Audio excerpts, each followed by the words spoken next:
Hey everyone! Tonight we're drifting back to a time long before kings and knights, to the age of ancient myths, whispered beneath starlit skies. It's a story of music, love, and a single moment that echoed through centuries. We're beginning with the tragic myth of Orpheus and Eurydice, a tale that isn't about wars or empires, but about a man who walked into the darkness for love and the quiet turn that changed everything. Before we start, take a second to like the video and subscribe, but only if you genuinely enjoy these slow, sleepy journeys through history and myth. And in the comments, tell me where in the world you're listening from and what time it is for you.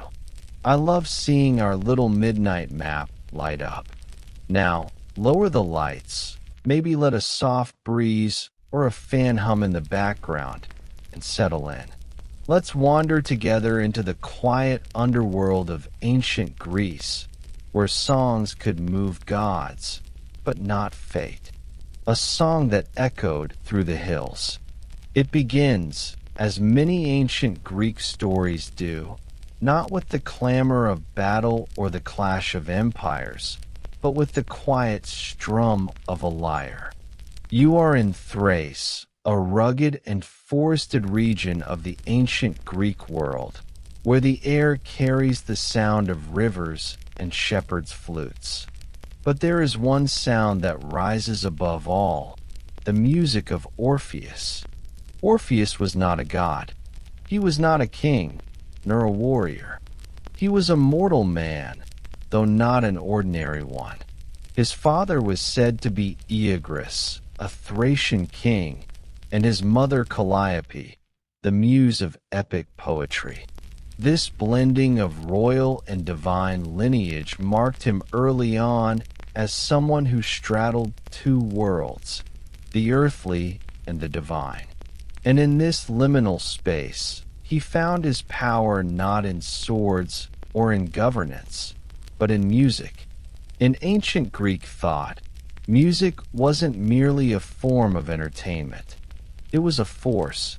It structured education, moral life, and even the movements of the cosmos. The word music itself, musique, meant the art of the muses, encompassing poetry, dance, singing, and instrumental playing as an inseparable cultural practice. To hear Orpheus play was, according to the poets, to experience something close to divine revelation. Stones shifted to listen. Trees leaned. Animals gathered in silence. Even the gods were said to pause their immortal routines to listen to his melodies. But Orpheus's story is not simply one of music. It is a story of love and ultimately of loss. In the countryside of Thrace, among meadows dotted with wildflowers, he met Eurydice. Accounts of her differ. Some say she was a nymph, others that she was a mortal maiden of great beauty. What is consistent is that Orpheus loved her deeply, and that she loved him in return. Their love was simple, unadorned by courtly intrigues or divine interventions. It belonged to the realm of everyday life, like drawing water from a spring or walking among olive trees at dusk. They married, and for a brief time, Orpheus's music was not for crowds or gods, but for her. Gentle melodies played under starlit skies, whispered promises in lyrical form. Imagine, for a moment, the world of ancient Thrace. The wooden lyre strummed beneath torchlight, the distant rustle of nocturnal creatures, the warm scent of the summer earth. It was in such a moment that tragedy found them. Eurydice, walking in a meadow one day, stepped upon a viper. The snake bit her ankle, and the venom worked swiftly. There was no antidote, no temple physician to rush to her aid. Death in the ancient world was often sudden and final, a matter of minutes, not hours. She died there in the grass, surrounded by the buzzing of indifferent insects, her life slipping away quietly. For the ancient Greeks, death was not merely the end of life. It was a transition into a shadowy realm. Hades, the underworld, a place not of fire and torment as later imagined, but of pale existence, where souls wandered without sensation. Eurydice's soul was carried there by Hermes Psychopompus, the guide of souls. For most mortals, that would be the end. But Orpheus was not like most mortals. Grief reshaped him. His music, once joyful, became mournful. He sat by rivers, in forests, in caves, playing songs of such sorrow that even the stones wept. According to the Roman poet Virgil, his laments reached Olympus itself. The gods were moved, but none more than Persephone, queen of the underworld, who had once herself been carried unwillingly into that realm. She understood longing. She understood the ache of being separated from the world above. In myths, gods are often distant, but sometimes they listen. And so Orpheus resolved to do the unthinkable. He would descend into Hades to bring Eurydice back. The Greeks imagined the journey to the underworld as physically real. There were caves and rivers, like the Acheron in Epirus or the volcanic Lake Avernus in Italy, that were thought to be actual entrances to Hades.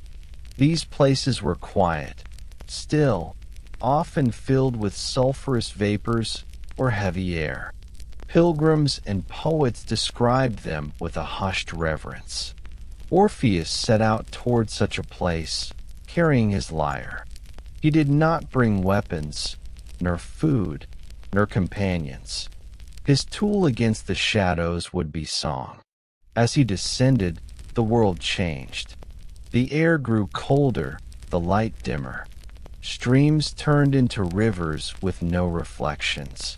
He reached the river Styx, the boundary between the world of the living and the dead.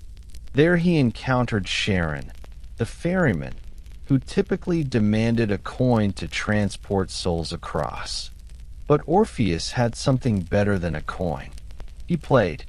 The myth tells us that his songs softened Charon's heart, or perhaps simply charmed him beyond resistance. For the first time, the ferryman carried a living man across. Deeper still, Orpheus entered the halls of Hades. The monstrous guardian Cerberus, the three-headed hound, barred his way. But again he played. The music lulled the beast, who laid down his heads and allowed Orpheus to pass. It's easy to imagine this scene as grand and theatrical, but in Greek imagination, the underworld was more subdued, a place of mist, shadows, and silent figures drifting. Orpheus walked through this landscape, singing of his love, his loss, and his longing. At last, he came before the thrones of Hades and Persephone. Even these stern rulers, accustomed to the petitions of shades, were moved by his music. His plea was simple: return Eurydice to him. Let love transcend death. The rulers of the underworld conferred. And then, in a rare moment of divine concession, they agreed. Eurydice would be allowed to follow Orpheus back to the land of the living. But there was a single condition, one that would define the tragedy forever. Orpheus must not look back at her until they both had fully emerged into the upper world. If he turned his gaze too soon, she would vanish back into the underworld forever. It was a simple condition. And yet, as every listener of this myth knows, it was not simple at all. Orpheus began his ascent. The path was steep, winding through caverns and along rivers. Behind him, he could hear, or perhaps only imagine, the soft footsteps of Eurydice's spirit. But he could not see her. The closer he got to the light, the more the doubt grew. Was she truly there? Was this not a trick of the gods? Could he trust the silence? The story pauses here, with Orpheus walking upward, tormented by doubt, Eurydice following silently behind, and the faint light of the living world drawing nearer. The long ascent from the underworld. When you imagine Orpheus climbing from the depths of Hades, do not picture a swift heroic dash or a triumphant march to daylight. The ancient Greek conception of the underworld was not merely a symbolic realm of death. It was a literal landscape of deep caverns, winding tunnels, and heavy darkness. In their poetry and rituals, they described the descent and ascent as arduous, a slow movement through layers of the earth, each more silent and airless than the last. Orpheus's journey upward began with a step onto uneven ground, guided only by the faint echo of his own sandals and the soft sound of Eurydice's footsteps behind him. His lyre was slung across his chest. He dared not play, for music might awaken sleeping shades or distract him from his one task, to reach the surface without looking back. This condition, do not look back, might seem simple, even arbitrary, but to ancient audiences, it represented something profound: faith. The ability to continue walking toward the light without demanding proof of what follows behind. Orpheus had begged for his wife's return, and the gods had granted it, but only if he trusted completely. His test was not of strength, but of patience, of spiritual endurance. The ascent itself was imagined as a long spiral, with narrow passageways twisting upward like the interior of a great earthen labyrinth. In Greek religious thought, caves were often seen as liminal places, thresholds between worlds. Temples were sometimes built near natural grottos where worshippers would descend to sleep and dream, hoping to receive visions from the gods. These spaces carried a deep silence that the Greeks associated with the chthonic powers, the deities beneath the earth. As Orpheus climbed, the air grew less dense, but the silence remained unbroken. Behind him, Eurydice followed. In some versions of the myth, she walks like a faint shadow, her footsteps barely touching the ground. She is not alive yet. She is almost alive, caught in the delicate in-between of Hades' decree. She can return, but only if Orpheus succeeds entirely. This makes her presence both comforting and fragile, like a dream that fades if you try too hard to grasp it. As Orpheus ascended, doubt became his companion. He could not hear her breathing. Her footsteps were sometimes swallowed by the silence. At other times, echoes bounced unpredictably, making it difficult to know if she was near or far. Ancient caves and tunnels often produced deceptive acoustics. Sounds travel strangely, distances are warped, and footsteps can seem both behind and ahead simultaneously. For a man burdened by grief, such distortions would have been agonizing. One of the reasons this story endured so powerfully in Greek thought is that it mirrors a human psychological experience, the tension between faith and doubt. Walking forward without looking back is like trusting in something unseen: love, memory, divine promise. But doubt gnaws at that trust. What if she isn't there? What if the gods were tricking him? What if, in his grief, he had hallucinated their concession? Orpheus slowed his steps. He tilted his head as if to catch some sign. But Eurydice did not speak. The dead, after all, were not meant to speak until they returned fully to life. The condition of silence was as much a part of the trial as the prohibition against turning. To understand the cultural weight of this silence, it's helpful to consider Greek funerary rituals. The Greeks often placed coins in the mouths of the dead to pay Charon, the ferryman. They also whispered farewells at graves, believing that communication with the dead required careful ritual language, not casual conversation. The underworld was a place of ritual restraint, where breaking a rule had cosmic consequences. Orpheus knew this.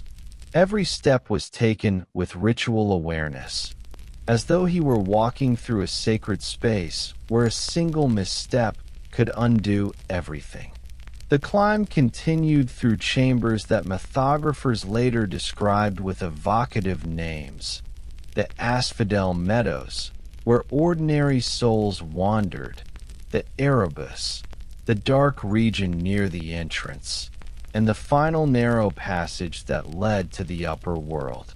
In poetic imagination, this last stretch was the most difficult. The path narrowed, the darkness thinned into a pale gray twilight. One could see, faintly, the world above, like light seen through water. At this point in the journey, Eurydice's steps were said to grow quieter still, almost imperceptible. Some versions of the myth, particularly in Roman retellings, suggest that she stumbled or slowed. Others say that Orpheus, overcome by anxiety, mistook a pause for her absence. He quickened his pace, as though desperate to escape the oppressive silence. Above him, the faint glow of daylight widened. He could smell the air of the living world, fresh, earthy, tinged with the scent of pine or sea wind, depending on the location imagined.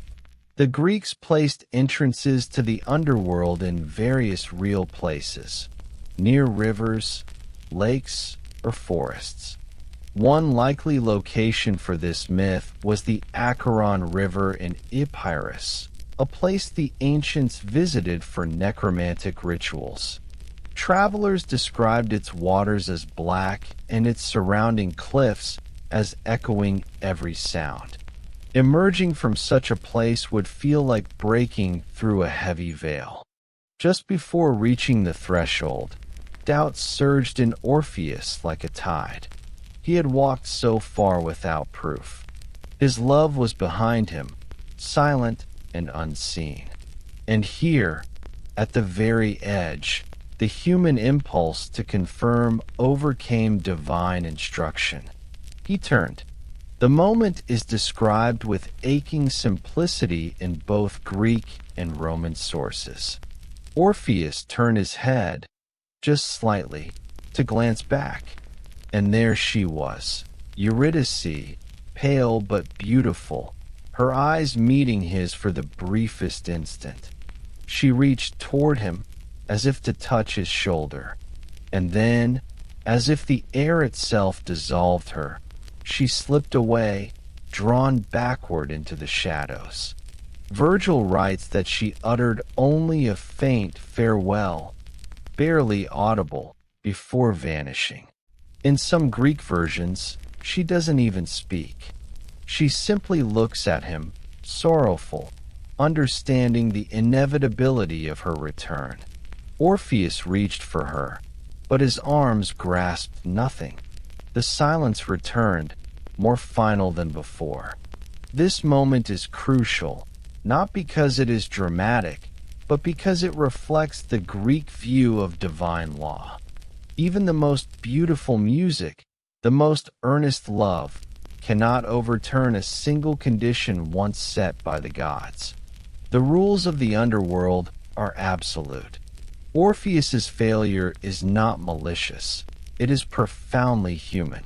He could not resist the need to look back, just as mortals cannot resist looking back at memories, at what has been lost.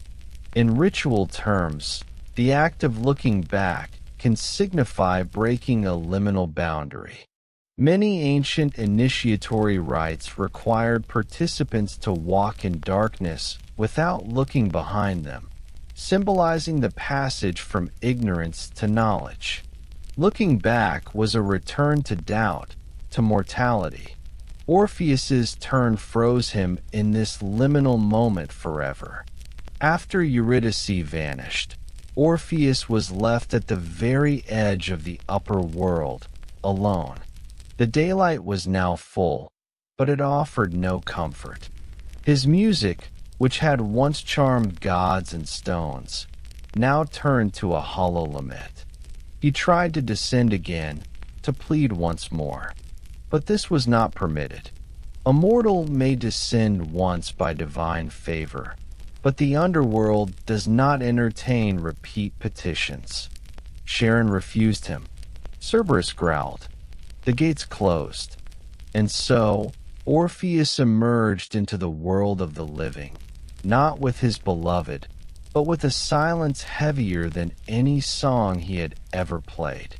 He walked through Thrace, still carrying his lyre, but he played differently now. Slower, softer, like wind through a graveyard. People who heard him wept. Trees bent. But Eurydice did not return. In this part of the myth, the focus shifts from divine negotiations to human grief and its aftermath. Orpheus becomes a figure of mourning. Unlike heroes who fight monsters or conquer kingdoms, his tragedy lies in his inability to undo a single moment of doubt. Interestingly, some scholars suggest that this myth may have roots in older ritual traditions, possibly Orphic mystery cults that viewed the underworld journey as symbolic of spiritual purification.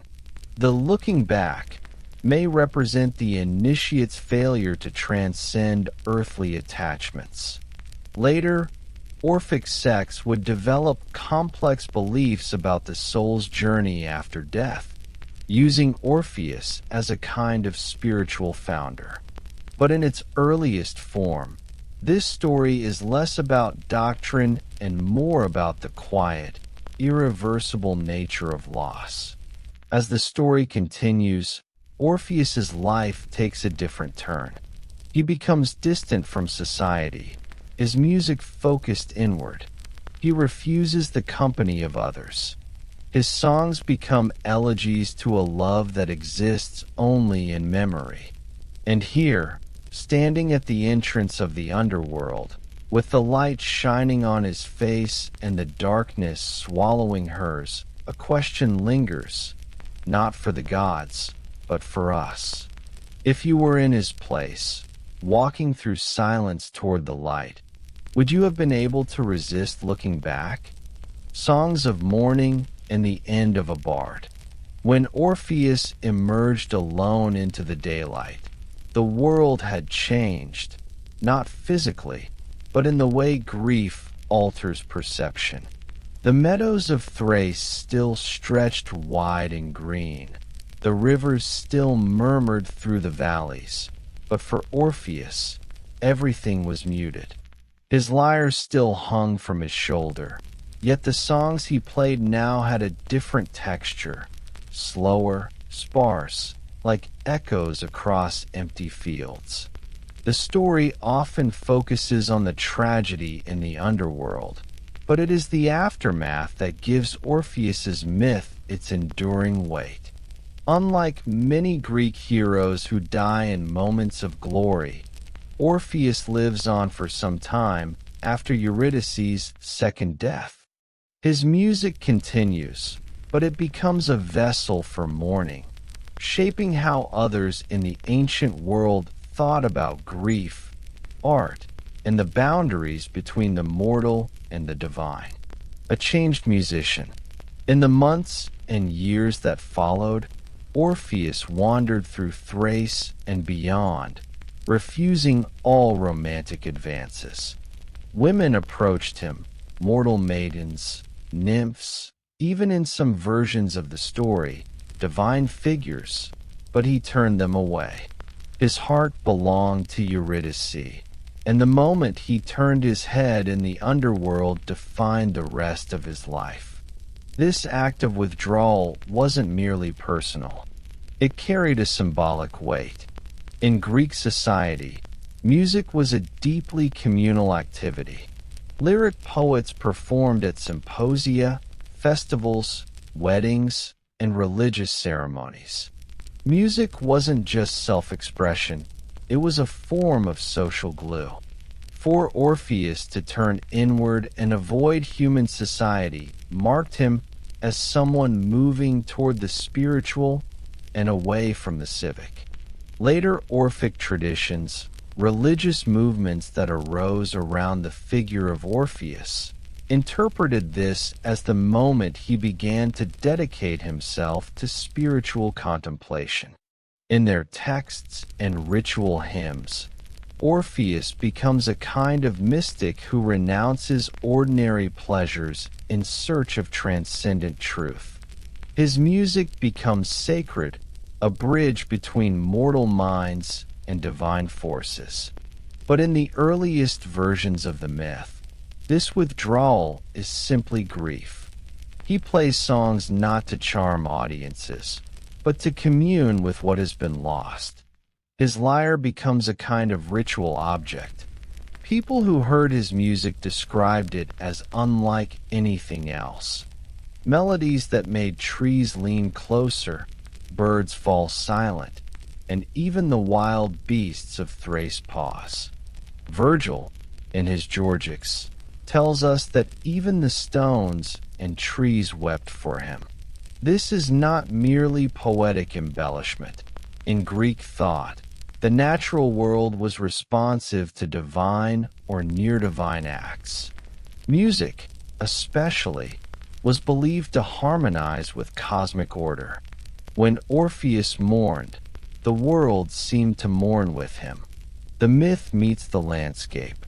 To understand this part of Orpheus's story, it helps to picture Thrace, not as a mythical abstraction, but as a real place. Located in what is now parts of Bulgaria, Greece, and Turkey, Thrace was a rugged region of mountains, forests, and rivers. In Greek literature, Thrace often represented the borderlands, a place both culturally rich and somewhat wild. Many cults and mystery religions thrived there, blending Greek and local traditions. When Orpheus wandered, he likely did so along these wooded paths, near rivers such as the Hebrus, modern Maritsa, playing songs to no audience except the wind and his memories. Shepherds in the hills might have heard faint music drifting from the forest at dusk and told stories of the grieving bard. In a society where oral tradition was the main medium, such wandering figures easily entered folklore, their lives interwoven with local geography. Over time, shrines to Orpheus appeared in Thrace. Some ancient authors suggest that pilgrims visited caves where he was said to have played, treating them as sacred places. His grief was not just a story, it became embedded in the physical landscape. Conflict with the Maenads. But isolation did not go unnoticed. In many versions of the myth, Orpheus's rejection of human contact, particularly of women, provoked anger among certain groups. Most famously, the Maenads, frenzied female followers of Dionysus, god of wine, ecstasy, and ritual madness, came into conflict with him. The Maenads were central to Dionysian worship, which celebrated the loosening of boundaries through ecstatic dance, music, and intoxication. Their rituals often took place in the wilderness at night, and their frenzies were both religious and theatrical, representing a kind of liberation from social norms. To them, Orpheus's withdrawal was an affront. He refused their invitations, their music, their god. Different sources tell the story in different ways. In some, The Maenads became jealous and enraged by his coldness. In others, they were incited by Dionysus himself, who grew angry at Orpheus for favoring Apollo, god of order and music, over him. Whatever the motive, the outcome is the same. One day, as Orpheus sang alone by a riverbank, the Maenads descended upon him. They carried thyrsi, wands tipped with ivy, and wore animal skins. Their dances became violent. They hurled stones and branches at him, but at first, the power of his music deflected the attacks. The stones fell harmlessly at his feet, but the sound of their ecstatic cries eventually overpowered his song. In the mythic logic of this moment, the frenzied, chaotic sound of Dionysian worship drowned out the structured harmonies of Orpheus's music. The lyre and the head.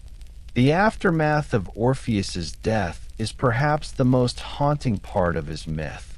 The Maenads scattered his limbs, throwing them into the Hebrus River.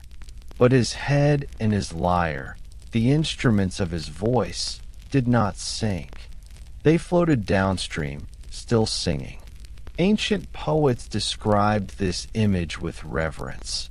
The dismembered head of Orpheus, drifting down the river, still singing mournful songs. The currents carried it out to the sea, where it eventually washed ashore on the island of Lesbos, a real island in the Aegean, later famous as the home of the poet Sappho. There, the people found his head and built an oracle around it. Pilgrims would come to ask questions, and the head would answer in prophetic verse. His lyre, meanwhile, was said to have been taken up to the heavens by the Muses or Apollo, placed among the stars as a constellation, Lyra. This act turned Orpheus from a wandering mortal into a cosmic figure. His music, which once charmed animals and gods, now hung in the night sky as a symbol of eternal song. This part of the myth blurs the line between death and afterlife. Unlike most mortals, Orpheus's voice continues after his death. His story doesn't end in silence. It ends in a song that outlives him. This reflects the Greek belief in the endurance of Kleos, glory or renown, through song and story. Orpheus may have failed to bring Eurydice back, but his music achieved a kind of immortality. Eurydice's fate. Eurydice, meanwhile, remained in the underworld. Her second death was final.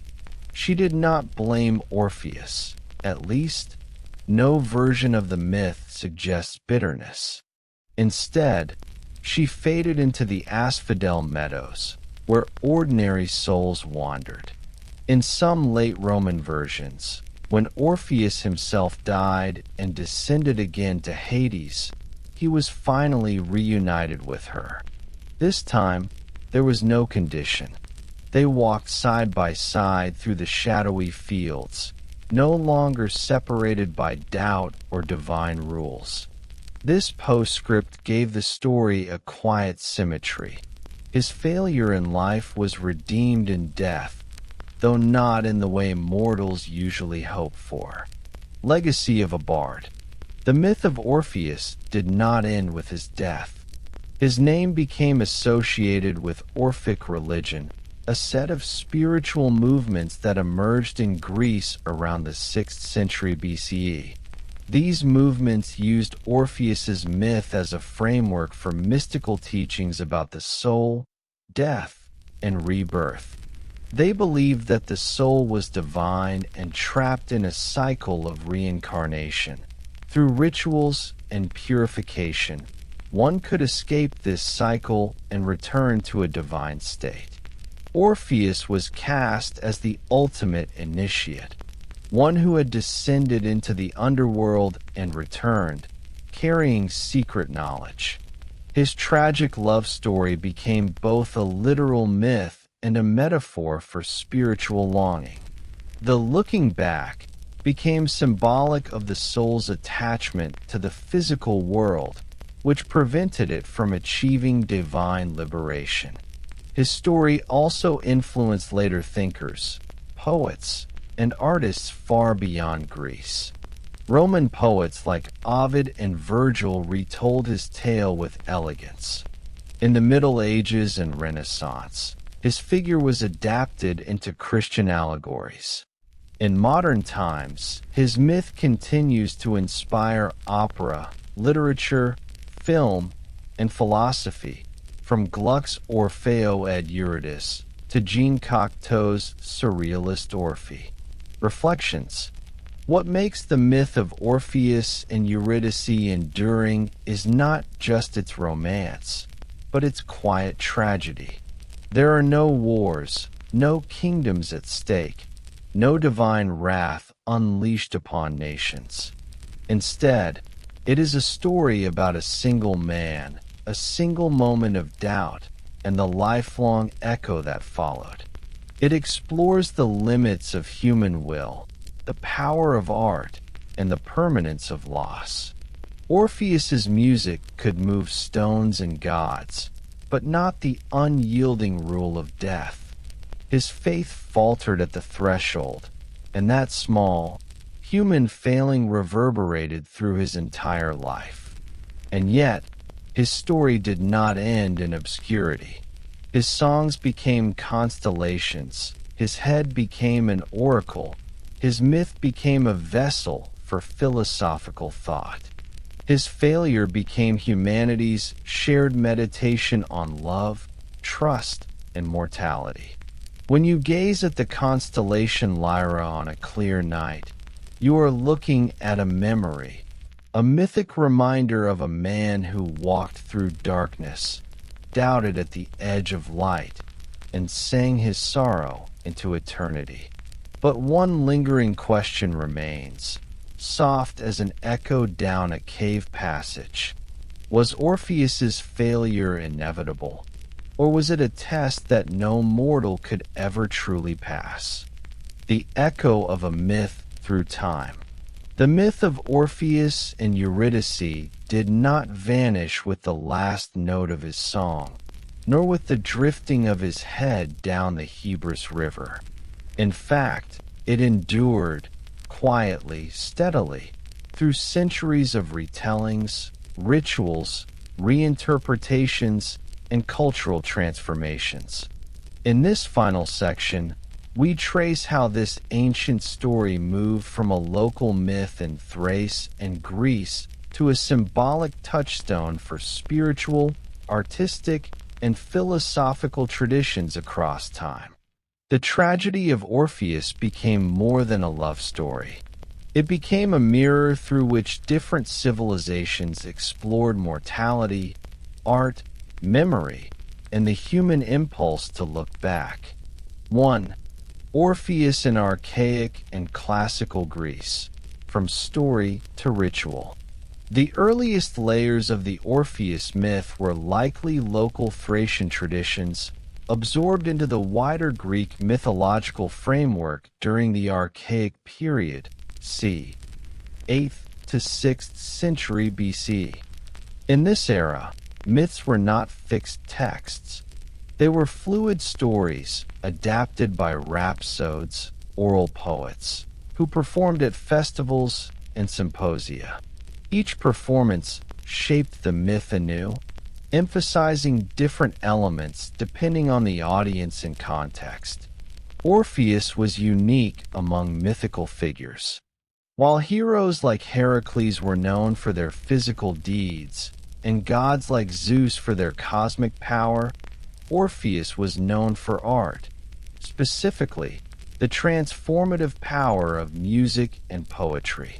His ability to move gods and nature through song resonated deeply in a culture where music was woven into education, religion, and civic life. It is during this period that Orpheus began to take on a more ritualistic role. Mystery cults, religious groups that offered secret rites promising spiritual insight or afterlife benefits, began associating themselves with him.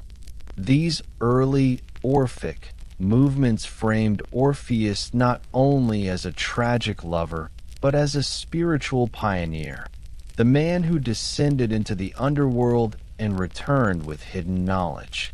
Fragments of Orphic hymns survive from later centuries, but their core likely formed in this period.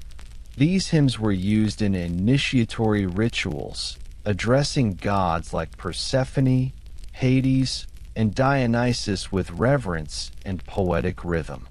Orpheus, the singer who had crossed into death's realm, became their ideal mediator, neither fully mortal nor divine, but someone who had walked between worlds. 2. Orpheism, philosophy, purification, and the soul. By the 6th to 5th centuries BCE, Orphic beliefs had crystallized into a distinctive spiritual movement known as Orpheism. Though varied in practice, Orpheism generally centered on the belief that the soul was divine but trapped in a mortal body as a form of punishment. Through ritual purification, moral living, and initiatory rites, the soul could eventually escape the cycle of reincarnation and return to a divine state. In this context, the story of Orpheus and Eurydice gained new meanings. The descent into Hades represented the soul's journey through death. The prohibition against looking back symbolized the necessity of faith and spiritual focus, avoiding attachment to the mortal world. Eurydice's fading when Orpheus turned his head became a cautionary tale. A moment of earthly doubt can disrupt spiritual ascent.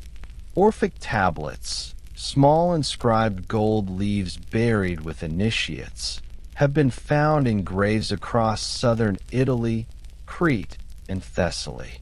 These tablets offer guidance to the soul in the afterlife: where to go, what to say, how to avoid Lethe, the river of forgetfulness. Some of these texts directly invoke Orphic language, showing how the myth moved from poetry to funerary practice. Unlike public Greek religion, which focused on communal rituals and civic festivals, Orpheism was personal and esoteric.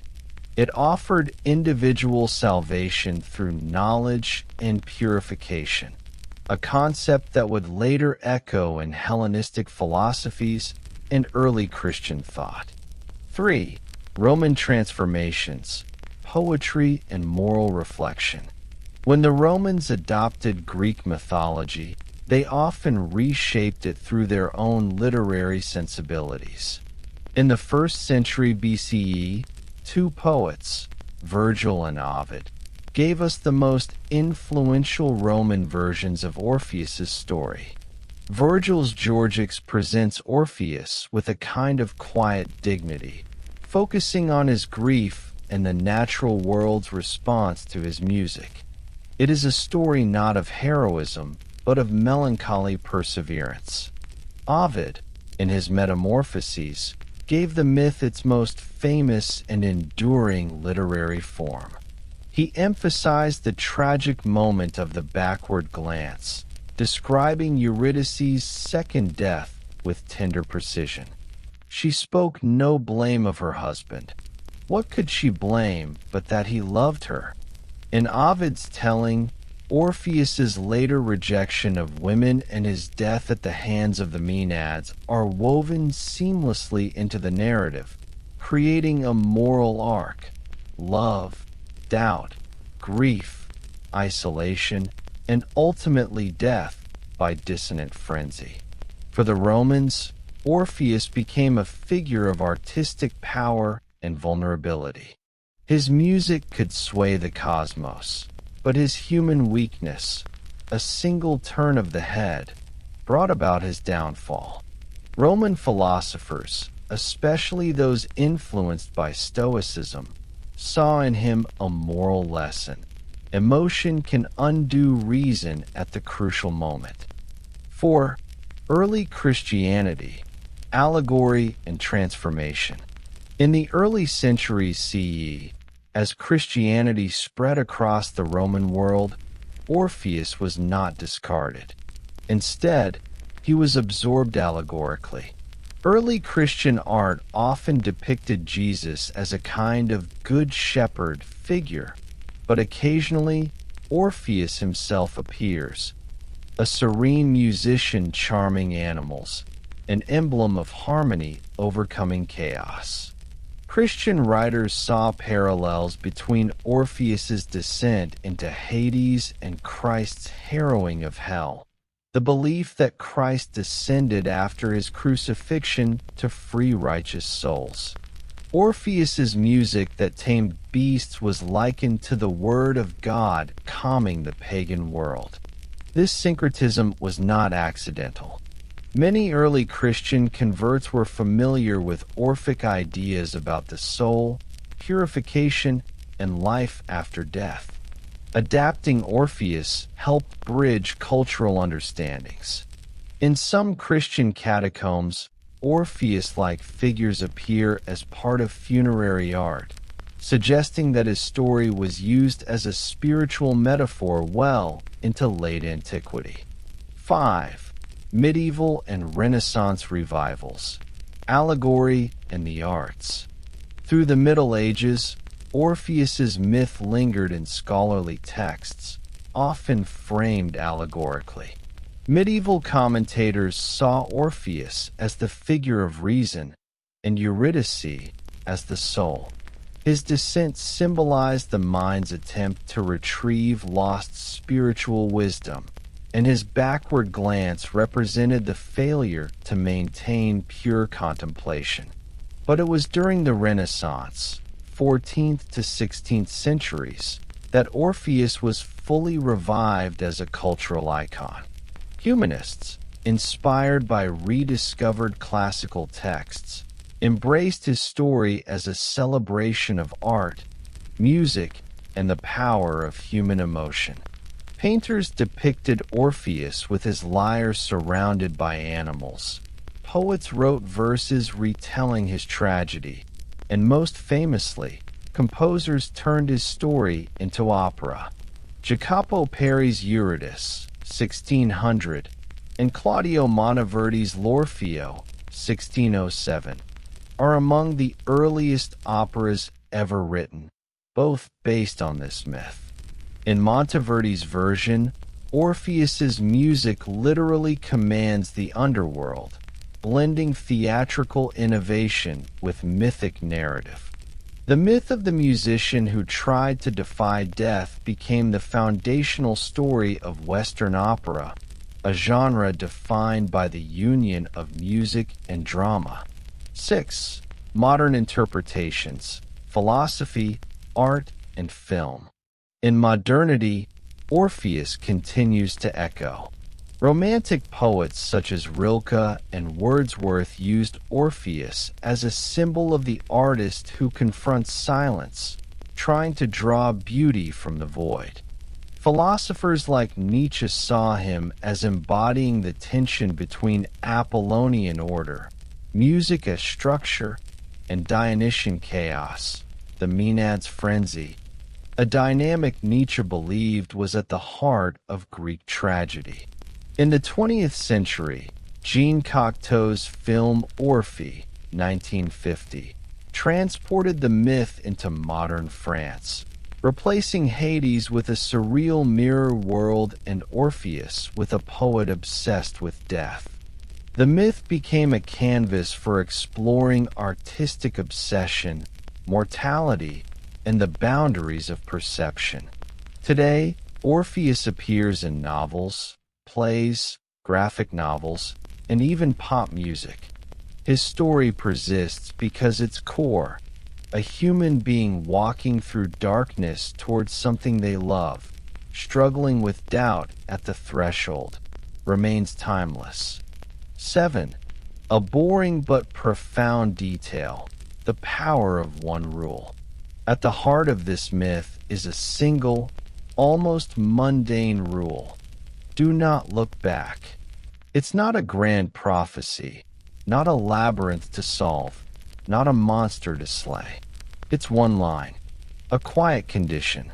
And yet this simple instruction carries enormous weight, religious, philosophical, psychological. Entire ritual systems, spiritual movements, and artistic traditions grew around this one condition and the moment Orpheus failed to uphold it.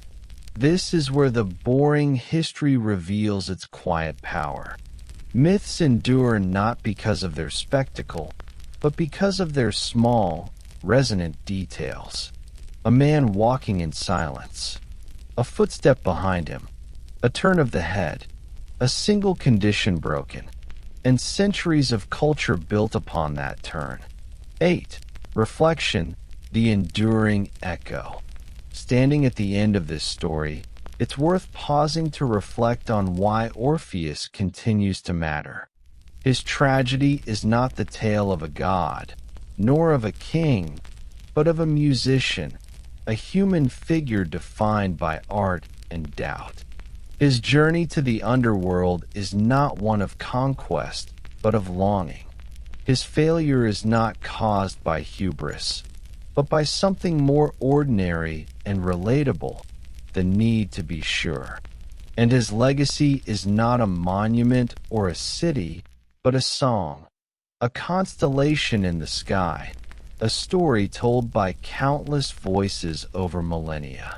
When you imagine Orpheus walking up that dark passage, Eurydice following silently behind, and the faint light ahead, you are looking into a mirror.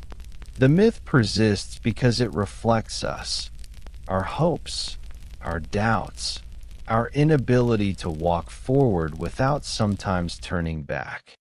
And so the question remains, echoing through centuries of retellings, religious rites, and operatic stages. Would any of us have walked to the light without looking back?